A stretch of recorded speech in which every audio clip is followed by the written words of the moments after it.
Saudara, Polda Metro Jaya belum menerima laporan orang hilang meski telah membuka posko pengaduan di gedung Direktorat Reserse Kriminal Umum. Kabid Humas Polda Metro Jaya Brigjen Ade Arysyam mengatakan posko ini beroperasi 24 jam dan disiapkan untuk memudahkan masyarakat melaporkan orang hilang pasca aksi unjuk rasa pada Agustus lalu. Selain menerima laporan, petugas di posko ini juga siap memberikan informasi terkini terkait dengan penemuan atau identifikasi korban dan berkoordinasi dengan rumah sakit maupun instansi terkait lainnya. Sampai dengan saat ini, siang hari ini ya, jam 10:15, tidak ada ya, atau belum ada laporan yang kami terima terkait dengan orang hilang. Posko ini diharapkan betul-betul dapat mempercepat proses pencarian orang hilang dan dapat mempercepat memberikan kepastian kepada keluarga, orang tua, yang saudara, anak, dan kerabatnya hilang.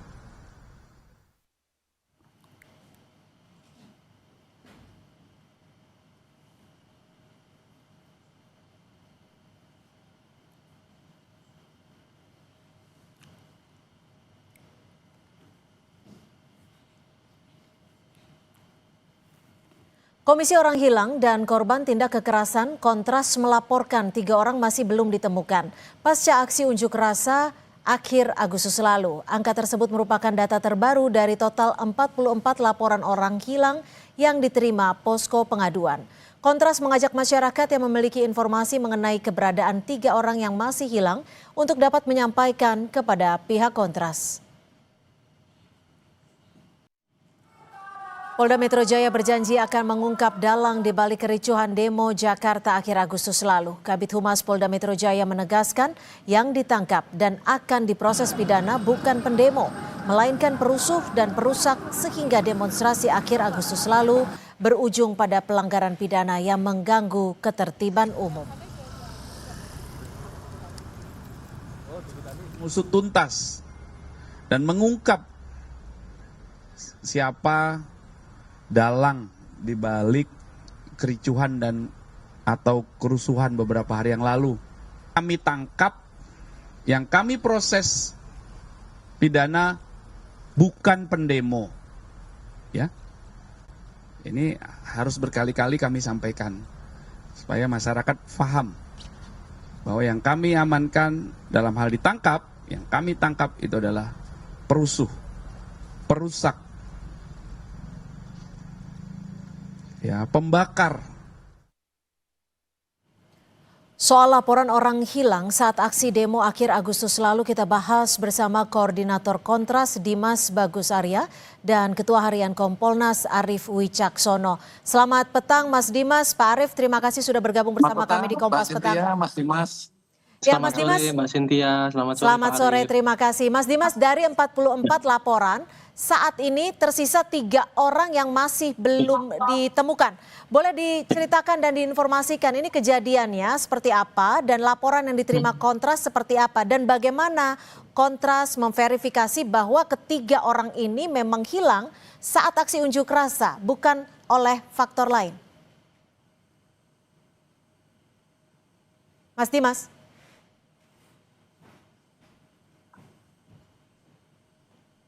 Halo. Ya, silakan. Oke, baik. Terima kasih Mbak Cynthia. Assalamualaikum warahmatullahi wabarakatuh.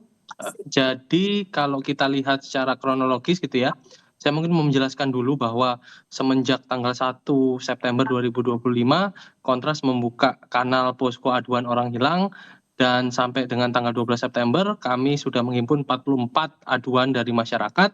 Jumlahnya bisa lebih Mbak Cynthia, karena lagi-lagi sebenarnya fenomena penghilangan orang itu atau penghilangan orang secara paksa ini itu juga terjadi dalam serangkaian aksi-aksi masif yang terjadi dalam 5 tahun terakhir gitu ya, kalau kita mau coba untuk merefleksikan itu. Nah, yang kedua, dari 12 hari ini gitu ya, kami juga sudah mengidentifikasi 41 orang yang rata-rata memang kemudian ditemukan di sejumlah kantor-kantor kepolisian mulai di tingkat Polda sampai dengan Polres gitu ya. Ya. Dan yang saya mau juga tekankan adalah ada dua tipikal atau tipologi dari orang-orang yang dilaporkan hilang. Pertama adalah non-demonstran, itu sebanyak 20 orang. Lalu ada demonstran atau yang memang terlibat secara langsung dalam aksinya untuk menyampaikan pendapat, itu ada 18 orang. Sementara sisanya itu adalah yang statusnya masih belum diketahui. Jadi dari total 41 yang sudah teridentifikasi, 20 orang itu bukan bagian dari demonstran, artinya non-demonstran, dalam artian mereka adalah orang-orang yang sebenarnya tidak terlibat secara aktif dalam penyampaian pendapat atau unjuk rasa, tapi mereka hanya sekedar melihat, menyaksikan demonstrasi atau berada di lokasi. Kalau 3 orang yang titik masih terjadi hilang aksi. ini, Mas Bima, Mas Farhan, dan Mas Reno ini demonstran atau non-demonstran dari catatan Kontras?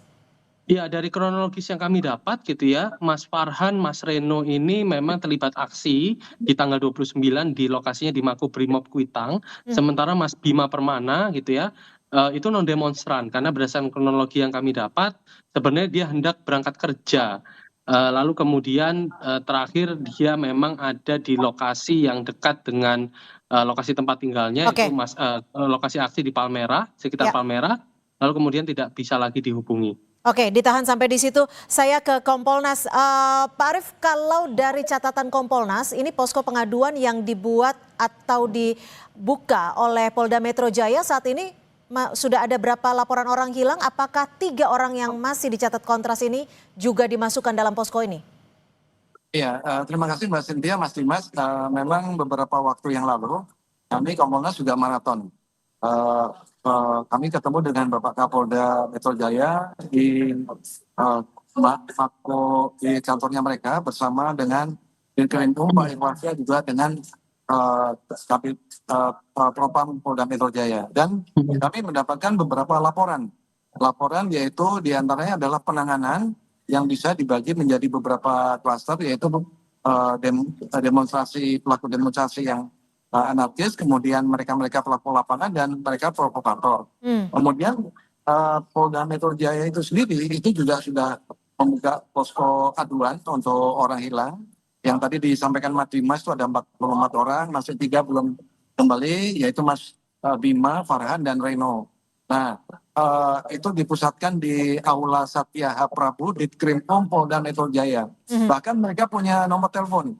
Nomor teleponnya mohon dicatat 0812 8559 9191. Kami ulangi 0812 8559 9191. Jadi ini bisa berupa WA dan langsung terbuka 24 jam. Demikian. Oke, dari posko ini terintegrasi dengan pihak lain tidak? Mungkin dengan Kontras, dengan Komnas HAM, dan lain sebagainya? Kalau menurut yang kami pantau, kami lihat, ini posko ini sudah dibuka dan diinformasikan kepada publik. Tentunya pasti kita sebagai masyarakat maupun dengan teman-teman dari Kontras, juga dari lembaga pengawas lain itu pasti sudah terkoneksi. Demikian Mbak Cynthia. Oke, Mas Dimas, dari catatan Kontras sendiri, ketiga orang yang hilang ini indikasinya seperti apa sih? Kalau dugaan dari Kontras disebabkan oleh apa? Ya, kalau kita melihat pola dari 41 orang yang sudah ketemu gitu kan rata-rata ditemukan di kantor kepolisian gitu ya Mbak ya. Kan sebenarnya dalam konteks penghilangan orang secara paksa ini ada kaitan yang sangat kuat gitu ya dengan sejumlah tindakan-tindakan penangkapan dilakukan oleh kepolisian maupun pengamanan oleh kepolisian selama proses aksi berlangsung dari tanggal 28 bahkan mundur sebelumnya tanggal 25 sampai 31 Agustus terakhir gitu ya. Jadi memang ada kaitan yang sangat erat antara penangkapan yang sangat masif dilakukan oleh kepolisian dan juga pengamanan yang dilakukan oleh kepolisian. Namun sayangnya, kenapa kemudian ada fenomena hilangnya orang atau penghilangan orang secara paksa ini? Karena ketika dilakukan penangkapan atau kepolisian melakukan penangkapan, pengamanan atau bahkan penahanan tidak juga disertai secara langsung, secara cepat gitu ya, pemberian informasi nama-nama orang-orang yang ditangkap kepada publik.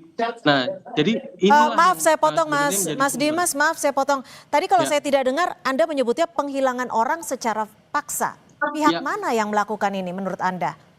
Ya, penghilangan orang secara paksa ini kan kalau kita melihat definisinya, dia adalah tindakan-tindakan yang merampas kemerdekaan dalam bentuk penangkapan, penahanan, penculikan, atau bentuk perampasan kemerdekaan lainnya.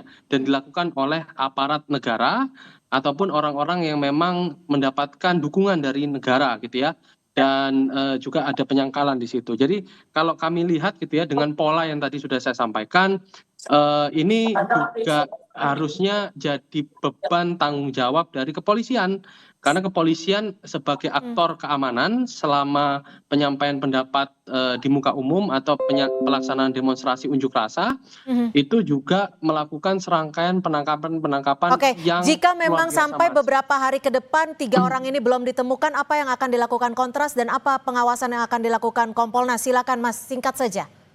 Oke, pertama tentu kami mendorong supaya pihak kepolisian itu melakukan penyampaian informasi soal nama-nama orang yang ditangkap. Yang kedua, tentu karena ini merupakan penghilangan orang secara paksa itu adalah pelanggaran hak asasi manusia, maka kami akan menggunakan hak kami untuk melaporkan kepada Komnas Hak Asasi Manusia terkait dengan dugaan pelanggaran hak asasi manusia dengan kemudian aktornya adalah aktor keamanan negara. Oke, apakah yaitu ketiga nama ini kepolisian. akan dimasukkan juga laporannya ke posko pengaduan yang sudah dibuka di Polda Metro Jaya? Kalau sejauh ini kami tentu menghormati apa langkah yang sudah dilakukan oleh kepolisian gitu ya. Tapi lagi-lagi saya rasa gitu karena kita melihat pola dan juga melihat tindakan yang kami duga, kami asumsikan Oke. sebagai tindakan yang dilakukan oleh kepolisian, maka sedapat mungkin kami juga masih akan berkomunikasi dengan pihak keluarga, dengan pelapor gitu ya, untuk kemudian melakukan langkah-langkah berkomunikasi dengan posko aduan yang dibentuk oleh Baik. Polda Metro Jaya. Baik. Dari Kompolnas singkat saja, apa yang akan dilakukan jika memang 3 orang yang disebut oleh Kontras ini masih hilang? Apakah akan ada pengawasan atau tindakan khusus? Singkat saja, Pak Arief. Terima kasih. Jadi Kompolnas juga bekerja keras bersama dengan aparat-aparat pengawas lain. Sebagai contoh, kami kemarin habis pulang dari Makassar. Di situ juga dilibatkan dari Komisi 3, Komnas HAM, kemudian Irsus dari Mabes Polri dan kami sendiri. Kami melihat bukan hanya di Makassar, tetapi juga di Surabaya. Besok kami akan berangkat, termasuk di Jogja dan Sumatera Selatan, Palembang. Nah, itu seperti yang disampaikan Mas Dimas tadi, mereka yang ditangkap itu pastinya akan dilihat unsur keterlibatan dalam aktivitas itu sendiri. Nah, kemudian untuk yang 3 orang ini, kami mohon singkat saja. Mas Dimas bisa melengkapi dengan data-data yang ada, yang lebih spesifik, mungkin foto mereka, sehingga dengan demikian akan memudahkan aparat kepolisian untuk bisa menyebarkan. Oke, artinya akan melakukan Saya kolaborasi. potong, Pak Kalau Arief. untuk foto sudah ada Foto di sudah media sosial Kontras Terima kasih ya. kalau gitu. Baik, terima kasih Pak Arief Wicaksono, Ketua Harian Kompolnas, dan juga Mas Dimas Bagusarya, Koordinator dari Kontras, kasih, sudah Mbak berbagi Sinta. perspektif di Terima kasih, Kompas Mbak Cynthia, Petang. Mas Selamat Dimas. sore. Terima kasih. Salam Terima sehat. kasih Mbak Cynthia, Pak Arief.